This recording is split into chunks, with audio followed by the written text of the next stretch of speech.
Let's get into number 3, the Oof. team 3. The Detroit Red Wings. The team that is due to start winning some games because the fan base is getting restless.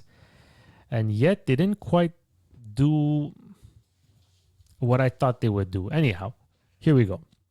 Last year's standings, 41 wins and 32 losses. Last year's power play ranking 9th overall, which is very, very impressive at 23.1%. Who's in, who's out? Let's start with who's in. Stanley Cup champion Vladimir Tarasenko, Tyler Mott, Eric Gustafsson, Cam Talbot, Jack Campbell. Who's out? David Perron, Daniel Sprong, Robbie Fabry, Shane Gostisbehere, and Jake Wallman. Moving on to our tiers. Tier 1, 91 plus points. Empty. No players from the Red Wings are projected, at least on our end, at 91 plus points. But at Tier 2, we have the captain, 80 to 90 points, Dylan Larkin. Vince, you owned him on a couple of occasions. Listen, Dylan Larkin is hitting his prime. 28 years old, already 9 years experience in the NHL. He's their number one centerman. Last year he got hurt, or else I believe he was going to hit the 80, at minimum 80 points if he wasn't going to get hurt. He's just, no matter how bad this team is, he just produces and he does everything. He plays defense, he plays offense, he makes people around him better. So in my eyes, it's a no-brainer for Dylan Larkin. He'll get all the opportunity and minutes to hit that 80 to 90 points, and he's surrounded by players that can get him there. Yeah, he was on pace for 83 points last year. So there you go. Nick, we're talking about Dylan Larkin and how we have him scheduled in Tier 2, 80 to 90 points. Yeah, I mean, he kind of never hit it. He never hit it before. And I'm not very confident that He hit it 2 years ago. 79. No, 79 points in 80 games. Yes, but on pace. Oh, on pace, yeah, he hits about 80, 81. 3 consecutive years he paced for. Yeah, I just don't I don't like the player as far as You can throw him? no, I can't throw him anywhere. No, I don't like the player as being more than that. I think that's his peak. And I know that some of his line mates are young and they're getting better as it goes on. So maybe 80 to 83 points does make sense, but it's his ceiling. I don't think this player is a 90-point player. I don't think this player is a high 80s player. I think he's borderline 80 to 82 points kind of thing. Yeah, where per he's game. been averaging the last 3 years, 80 to 83 points. Yeah. Hopefully, as they get better, he gets better too, maybe. But let's move on to his most consistent line mate last year, who is in our Tier 3, which is 70 to 79 points. Lucas Raymond, who is, like Swayman, is still unsigned as an RFA. So, in your take, include what you think he is worth in terms of salary. Vince, you go first. Okay, I'll go first. Lucas Raymond is 22 years old and is worth, in my opinion, what Caulfield or Slafkovsky got, or even more. He's proven he can play in the NHL. Last year, first year, he hit 31 goals, 41 assists, 72. So he's done that more than Caulfield and Slafkovsky have done it. So I think his salary should be in that range easily. He's improving every year. Last year, his shot total went to 163, where the year before it went to 134. My only worrisome about last year is that 19% shooting average. I mean, there's only elite players that can keep that up. So I'm not sure he'll be able to keep that 19 shooting percentage. But I feel Detroit is better equipped around him, that he can get those extra points. Already the power play is ranked very high, which is there. Patrick Kane with a full season under his belt. So yeah, I definitely think he's an $8 million player. I just, especially if you sign him $8 million, 8 years, the first few years, you might not think he's worth that 8 million, but year 3 to 6, 3 to 8, he'll guarantee be a bargain. So they say that Detroit will go as far as Dylan Larkin will take them, usually. But I think Lucas Raymond is showing that he's going to be a better player than Dylan Larkin. Mm-hmm. I think Lucas Raymond hits that point per game regularly in the NHL. And let's not forget, he's only 22 years old. He had 72 points already. This player is going to continue progressing, and he has the talent to hit 30 goals easily every single year, 50 assists, easily every single year. It's only going to make Larkin better. But this is the primary star that I see on this team when it comes to offense. Lucas Raymond has the talent to be that good. 4th overall pick in 2020. Yes, his shooting percentage was high last year, but I still think that even if his shooting percentage drops a bit, just natural progression is going to keep him in that 75 to 80 point pace this year. Maybe going higher than that in his prime. He's played 238 games in the 3 years that he's played, so very consistent. Yeah, I really like this player, and 50% of the they had the 9th best power play, and Lucas Raymond only had 16 power play points. That's a number that should definitely go up. As the years go by, that should easily go into the 20s. And if he develops as Nick thinks he will develop, I think we're all on the same page. They can all develop at that level. That's got to be closer to 30 points a year after an 82-game season. So I agree with you guys. This is just the beginning for Lucas Raymond. For this year, I think 70 to 79 points is fair. I can see him going to tier 2 as of the following season. Moving on to another player in tier 3. A player that I have to admit I said sell high last year when he first signed with the Detroit Red Wings coming off a major hip surgery. Patrick Kane, Vince owned him, you owned him, so it doesn't matter who goes first. We'll give Vince a break, you go first. Patrick Kane, tier 3, 70 to 79 points, accurate or not?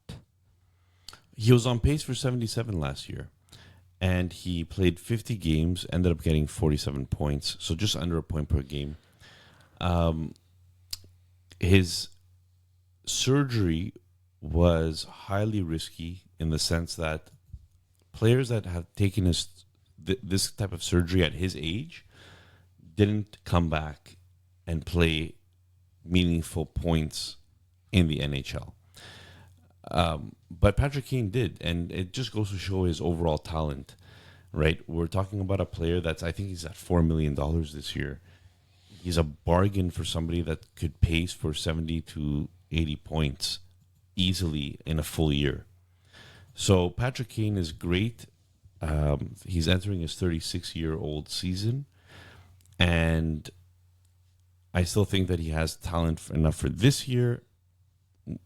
We'll see if it continues further than that. But don't forget, one of the best American-born, if not the best American-born player of his generation.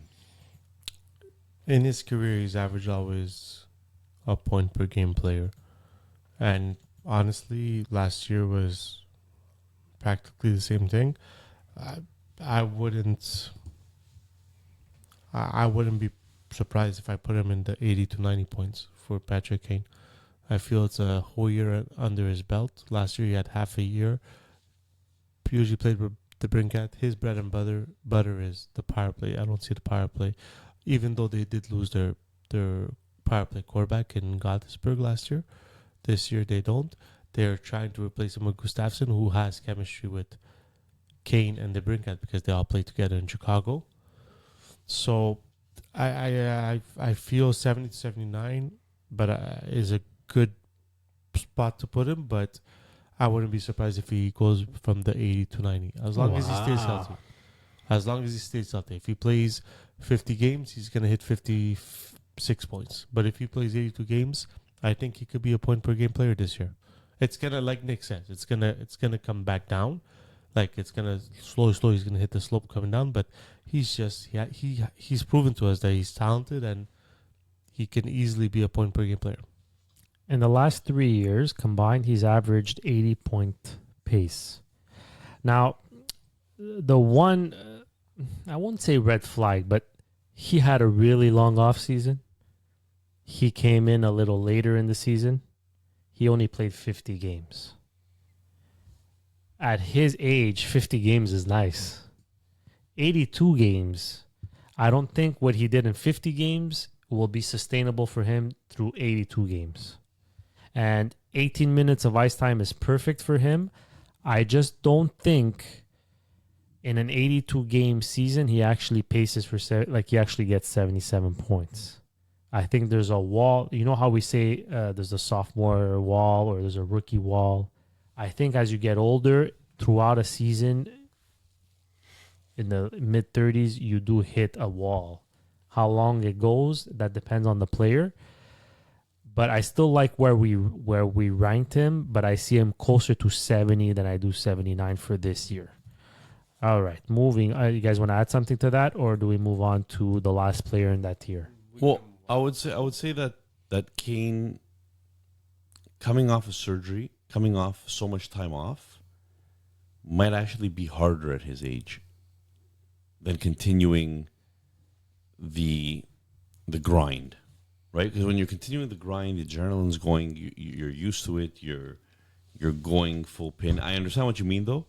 There could be a kind of like an older veteran wall, I guess, but we're still talking about one of the most talented players in the world, and that's the part that, like some generational talents like Crosby is Crosby, and regardless if he's 37, 38, 39, he's still putting up these points that are insane in the NHL. Kane is very close to that level, talent-wise, or was talent-wise, right? So we'll see. But it's an interesting debate to see if he hits that wall or not.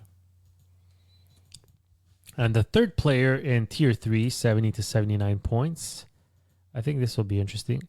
Alex DeBrincat.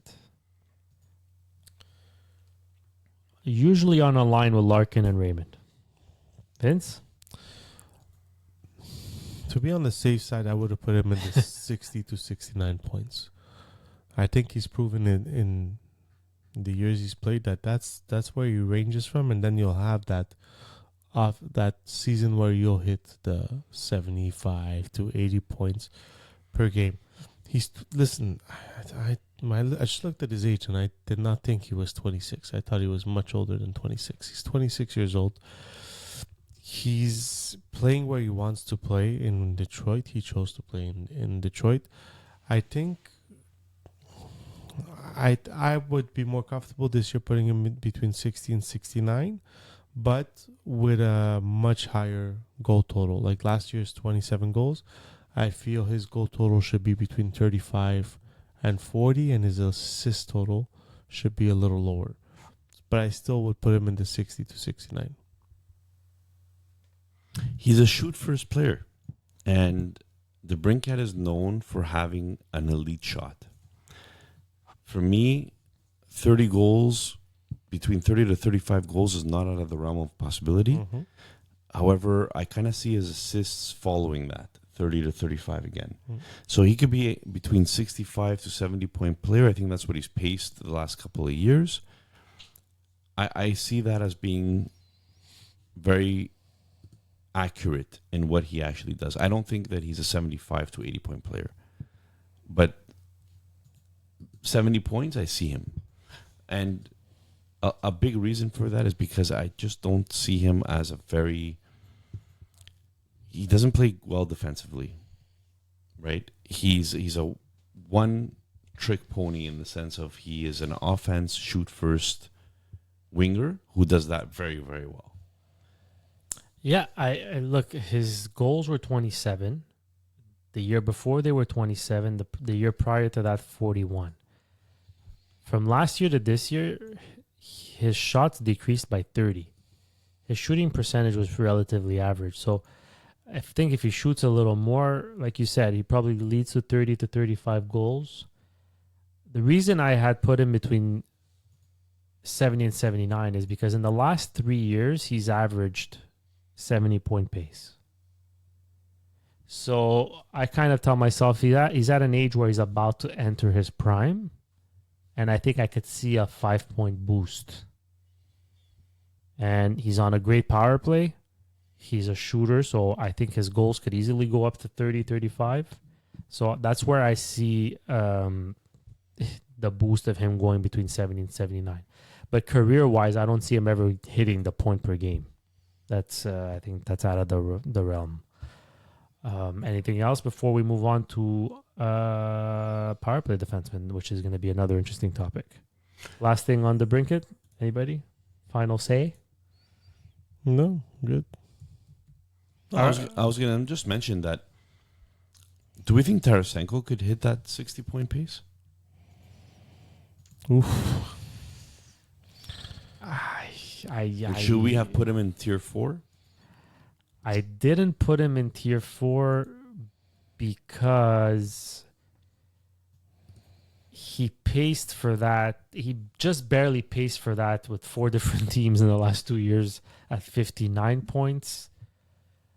I don't know. I maybe he could. He easily could. He easily could hit that 60-point plateau. It's interesting. He's an interesting player because, like, his last year in St. Louis, his last full year in St. Louis, he had point pace of 90. And then he moves on to St. Louis, New York, Ottawa, Florida. He keeps moving around. And I don't know if that's so much that he is no longer an effective player, or is it really that he's no longer an effective player? And he's just, people are banking on that 90-point season. I think he's an effective player on a contending team on the third line or as your secondary scoring, which is why he moves to contenders such as the Rangers. And then Ottawa was supposed to contend for the cup and then got traded to Florida, who essentially won the cup. Yeah, I feel he won't. He's not getting power play one time on this team. You got the Brinkat, you got Larkin, you got Raymond, you got Kane. So he's not getting power play one time. That's the only reason I don't think he'll hit the 60 mark. I think it'll be just under 50 to 55 if he can hold his ground on the second line. Because you got to remember also, you have Larkin as a center. Second center right now is JT Compher. So we're not talking about the most talented middle of the pack that they have for Detroit. If he plays on the line with Patrick Kane, like right now with Florida, he averaged 15 minutes of ice time. I can see that going to 17 with Detroit Red Wings, just because they're not as deep. Yeah, but excuse me. I feel Patrick Kane, his bread and butter is going to be the power play. Like I feel half his points are coming on the power play and not 5-on-5.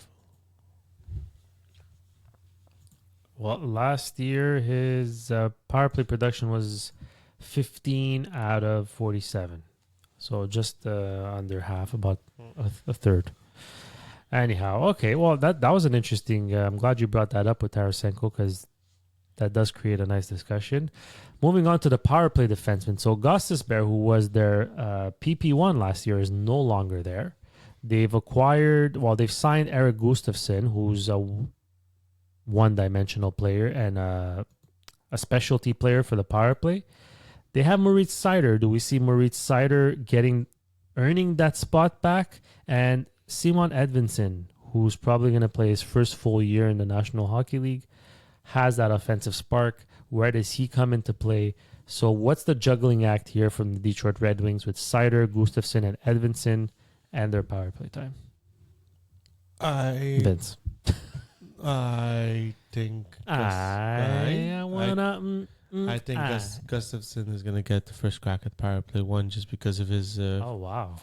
familiarity with Kane at the Brinkat from when they played with Chicago. If Detroit had confidence in Sider, they would have put Sider last year, and they didn't. Yes, Gottisberg is phenomenal one-dimensional power play guy. Gustafsson is that guy also. I don't think he's at the level of Gottisberg, but he's still that guy. And if they brought him in, it's because it's for that they didn't bring Gustafsson in to play 27 minutes a game. That's for sure. So I think it's Gustafsson. I think Sider is number 2. And for Edvinsson, this rookie season, man, I don't think they're gonna throw too many things at him. They just want him to play a solid first year and then develop and understand what the NHL is all about. So Moritz Seider came in to the NHL, and people were very excited about Moritz Seider because he put up 50 points in his rookie campaign in 82 games. And then he followed up with another 82 games, only 42 points. Another 82 games, only 42 points. So he's averaging 45-point pace. The 42 points last year placed him 32nd in the league in points. Tied with Brent Burns for 31st, I should say. So is he a number 1 defenseman? Doesn't produce enough offensively, but I think as he develops, he could easily become a number 1 defenseman, yes. So what I see in Moritz Seider is that he kind of has taken a little bit more of a defensive role with the Red Wings. And I don't know if that's because of the fact that it's Ben Sherratt that is his partner, or it's Petrie. You know, the defense on the Detroit Red Wings doesn't seem too great. I'm not sure if he's a power play 1 guy necessarily. And in his prime, he could become that. I'm not sure he's there. And I really don't know if in his prime he's going to become that PP1 guy. Gustafsson, I think you're absolutely right, is going to come in, be that PP1 guy right now because of the fact that that's his kind of role. He's a specialty guy. He's not going to produce great defensively. He's not going to do much else but the power play. Moritz Seider in hit leagues and in like 211 hits last year.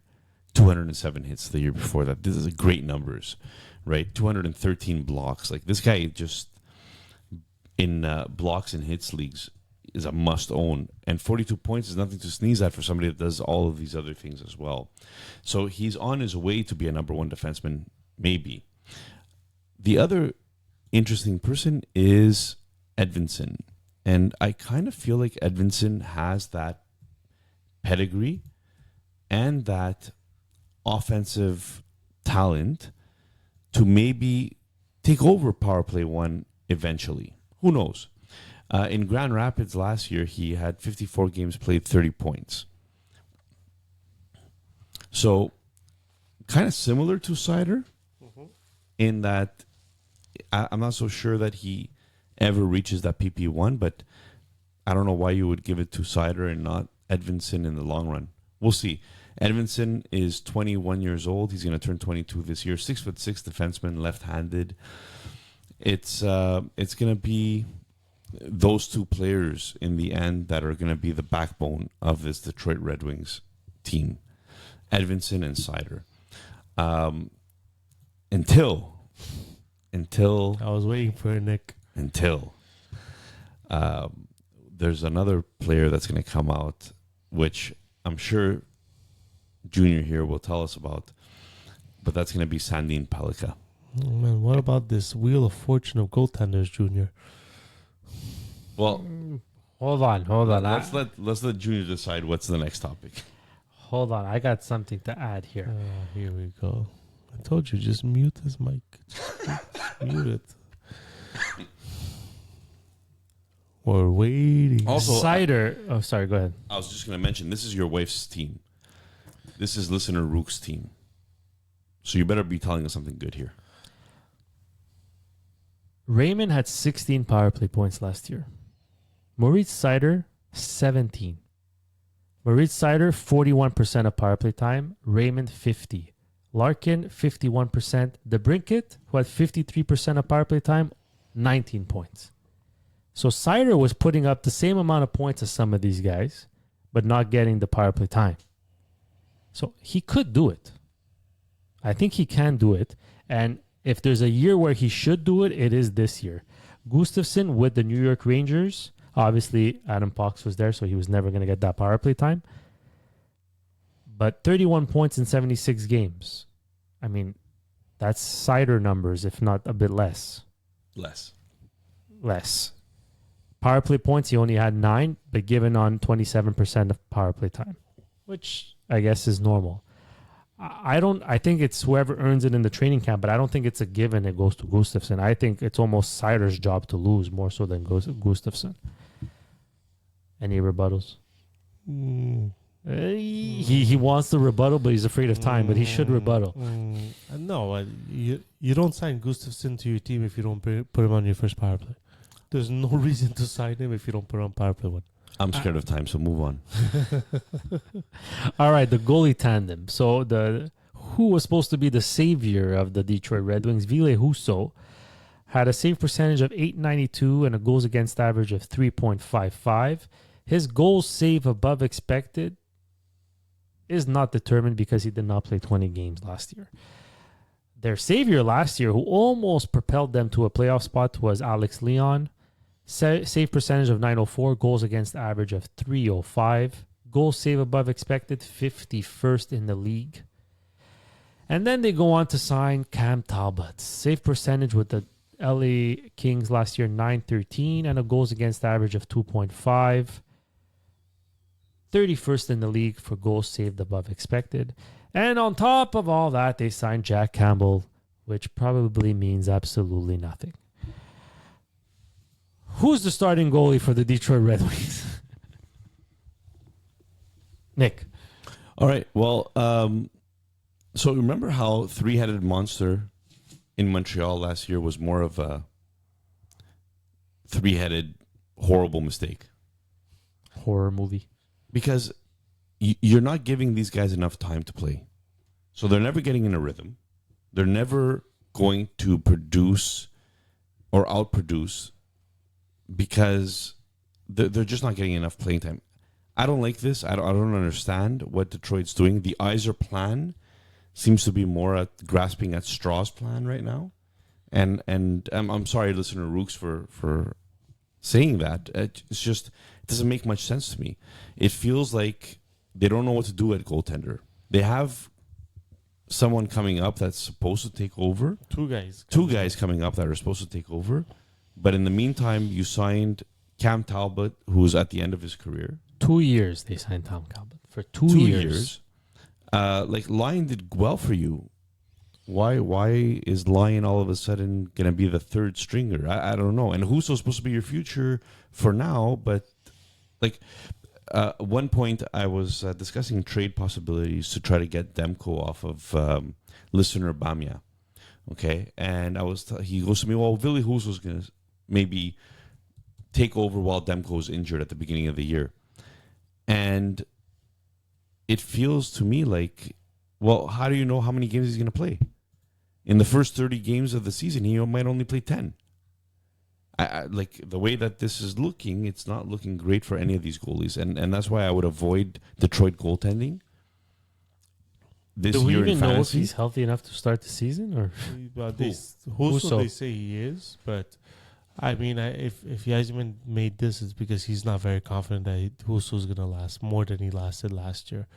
You have to give the net to Husso because you're paying the guy as a number one goalie. So you got to give it to him.